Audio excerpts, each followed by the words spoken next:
Now, here's the intro to Defendor. Now, I did one of this like months ago, where it was short form, but here's a 3-minute short form. Now, does anyone remember this movie? It was a 2009 superhero drama comedy film. It was directed by a guy named Paul. It was directed by Peter. I can't remember the name, but it's actually a Canadian production. It starred Woody Harrelson, Kat Dennings.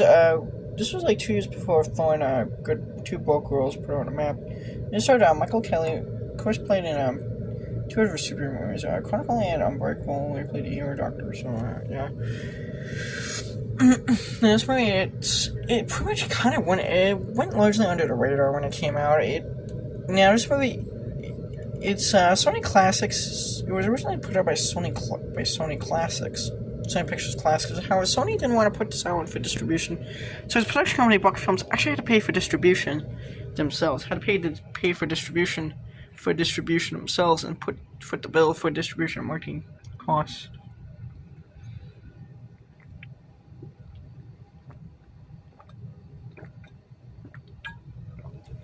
Listen, it also made the people that financed this movie also pay for international distributors to distribute it. So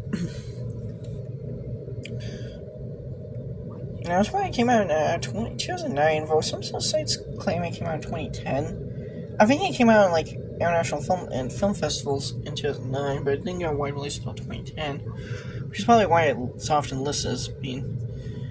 I just say it's 2009 because that's when it's both called.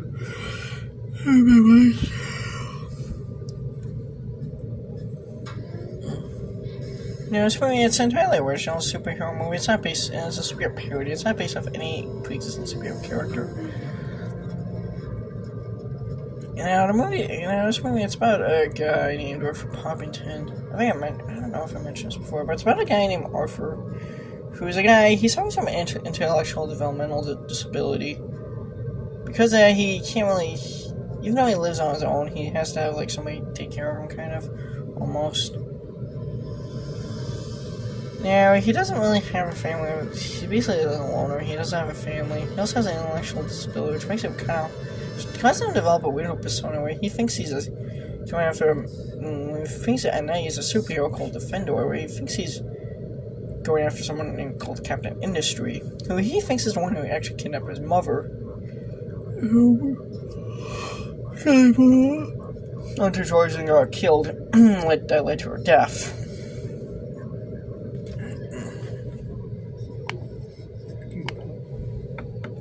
Spirit is free. Spirit is free.